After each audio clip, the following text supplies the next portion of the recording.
বিসমিল্লাহির রহমানির রহিম। পরিবেশনায় ও পরিচালনায় দিক দিগন্ত। এ যুবক, তুমি এখনো মনে করতেছ যে আমার সময় হয় নাই, এখনো নামাজ পড়ার সময় হয় নাই, এখনো রোজা রাখার সময় হয় নাই।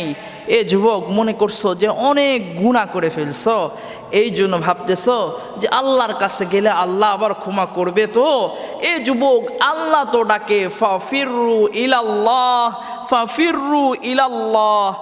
আয় বান্দা, আমি রবের দিকে আয়, আয় বান্দা, আমি রবের দিকে আয়। আল্লাহ বলেন, ইয়া আইয়ুহাল ইনসানু মা গাররাকা বিরব্বিকাল কারীম। হে বান্দা, মহান মহিমাময় রব থেকে কে তোকে দূরে সরাই দিল? বান্দা, তোর যা প্রয়োজন আর রহমান আর রহিম, আমি রবের কাছে চা, আমি রব তো তোমাকে দিয়ে দিব। এ যুবক, আজকে আমরা আল্লাহর কাছে চাইতেছি না, আজকে চাইতেছি মাজারের কাছে, আজকে চাইতেছি গাছের কাছে, আজকে চাইতেছি পানির কাছে, আজকে চাইতেছি বাবার কাছে। আল্লাহর কাছে চাও। আল্লাহ তো তোমাকে আমাকে সুন্দর অবয়ব দিয়ে তৈরি করছে, এইরকম অবয়ব তো কাউকে দেয় না রে যুবক। কি অবয়ব দিছে? আল্লাহ তাআলা বলেন, লাকাদ খালাকনাল ইনসানা ফি আহসানি তাকওয়িম। আমি তোকে সুন্দর অবয়ব দিয়ে তৈরি করছি। এ যুবক, আল্লাহই তো আমাদেরকে তৈরি করছেন, এমন সুন্দরভাবে তৈরি করছেন, আসমানের চাঁদ, পূর্ণিমার চাঁদের চেয়েও আমাকে আপনাকে সুন্দর করে তৈরি করছেন। সুবহানাল্লাহ বলেন। হায় যুবক, এত সুন্দর করে বানানোর পরেও তুমি শক্তিশালী মনে করতেছো। আজকে ভারতের চাওয়ালা মূর্তিকে আজকে এত সুন্দর করে সৃষ্টি করার পরেও তুমি আজকে শক্তিশালী মনে করতেছো। আমেরিকাকে এত শক্তিশালী মনে করতেছো, এত সুন্দর করে সৃষ্টি করার পরেও তুমি শক্তিশালী মনে করতেছো।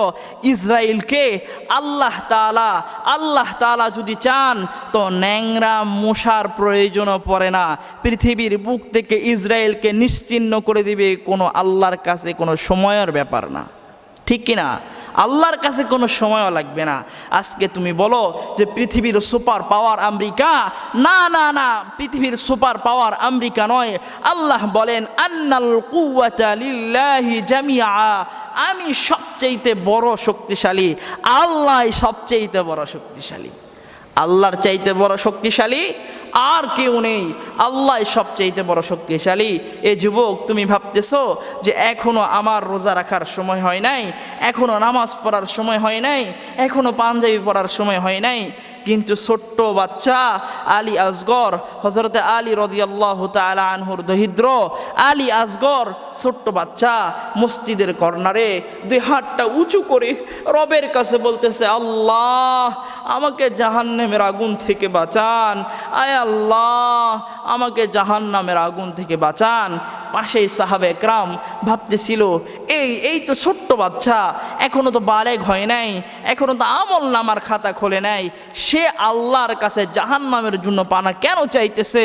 সে দোয়া শেষ করুক, আমরা তার কাছে যাই প্রশ্ন করব। আয় বন্ধু, এই ছোট্ট আলী আসগর যখন দোয়া শেষ কইরা দিছে, সাহাবে একরাম গিয়া বলছে, বাবা তুমি তো ছোট্ট মানুষ, তুমি তো এখনো বালেগ হও নাই, তুমি তো ছোট্ট মানুষ, তোমার তো আমল নামার খাতা খুলে নাই, তুমি কেন আল্লাহর কাছে জাহান্নাম থেকে মুক্তি পাওয়ার জন্য দোয়া করতেছ? হায় যুবক, আলী আসগর এই ছোট্ট বাচ্চা সাহাবা একরামের প্রতি উত্তরে এমনভাবে উত্তরটা দিয়েছিল, হায় তোমরা শুনলে তোমাদের মাথাও ঘুরাইতে লাগবে। আলী আসগর সাহাবা একরামদেরকে, বড়দেরকে বলতেছে, আপনারা বলেন যে আমার এখনো সময় হয় নাই, আমার এখনো আমল নামার খাতা খোলে নাই, আমি এখনো বালেগ হয় নাই, আপনারা বলতেছেন, কিন্তু আমি প্রত্যেক দিন মাঠ থেকে খেলা করার পরে যখন বাসায় যাইতাম, গিয়া দেখতাম আমার আম্মা রান্নাঘরে রান্না করার জন্য প্রস্তুতি গ্রহণ করত।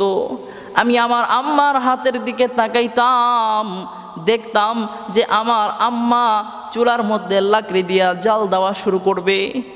এ যুবক, আমি তখন নজর করে দেখতাম যে আমার আম্মা রান্নাঘরের বড় কাঠের মধ্যে কোনোদিন আগুন ধরাই নাই। রান্নাঘরের ছোট্ট ছোট্ট লাকড়ির মধ্যে প্রথমে আগুন জাল করত। এইটা থেকে আমার অন্তরের মধ্যে আমি ভাবি, আমার প্রশ্ন হয় যে পরপারে মাওলায়ে কারীম যেন আমি ছোট্ট আলী আসগর দিয়া জাহান্নামের আগুন জাল দেওয়া শুরু করে, আর তোমরা বলতেছো আমি আলী আসগরের এখনো সময় হয় নাই। তোমরা বলতেছো যে আমি আলী আসগর এখনো বালেগ হই নাই। হায় বন্ধু, আলী আসগরের ভিতরে আল্লাহর ভয় আছে, আল্লাহর ভয় আলী আসগরের ভিতরে আছে, কিন্তু তোমার আমার ভিতরে ভয় নাই।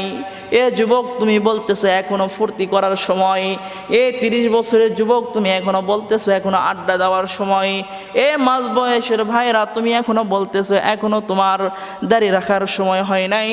কিন্তু ছোট্ট আলী আসগর বুঝছে না, না না, এই দুনিয়াতে থাকার মতো জায়গা নয়। হায় বন্ধু, কবে তোমার আমার অন্তরের মধ্যে রবের ভয় আসবে?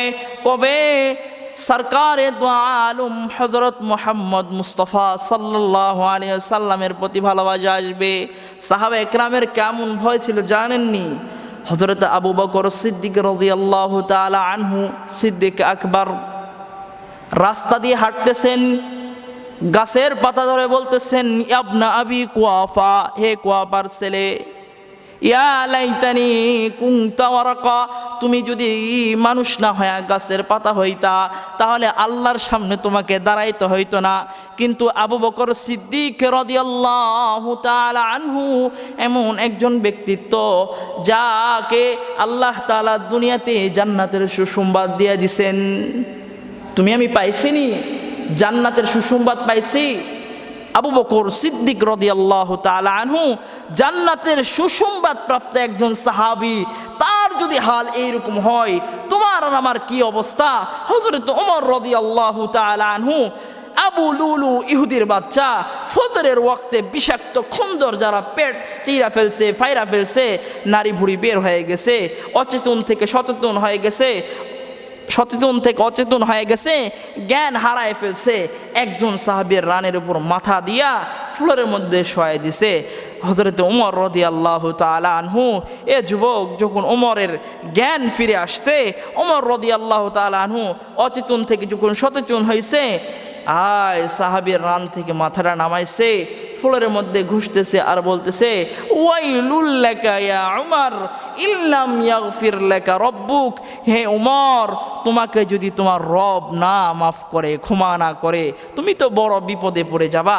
হায় বন্ধু, ওমরের ভয় রবের জন্য, ওমরের ভয় আল্লাহর জন্য, জান্নাতের সুসংবাদ প্রাপ্ত একজন সাহাবী, আশারায়ে মুবাশশারের একজন সদস্য, তারপরেও ওমরের যদি এই হাল হয়, ওমরের যদি এই অবস্থা হয়, তোমার আর আমার কি অবস্থা? আসো যুবক, রব তো তোমাকে ডাকতেছে, তুমি রবের কাছে আসো, আল্লাহর দিকে ফিরো, আল্লাহ তোমাকে মাফ করে দিবেন, তার রহমতের চাদর দিয়ে তোমাকে ঢাপায় নেবেন। আসো যুবক, আসো, তোমাদেরকে বলতেছি তোমরা এখনো ফিরে আসো, সময় আছে। প্রত্যেক দিন কত যুবকের লাশ রাস্তায় দেখা যাচ্ছে। এই যুবক, কেউ আমরা আসি নাই, দুনিয়াতে থাকতে আসি নাই, সকলেই চলে যাইতে হবে। আসো যুবক, ফিরে আসো, রবের দিকে ফিরে আসো।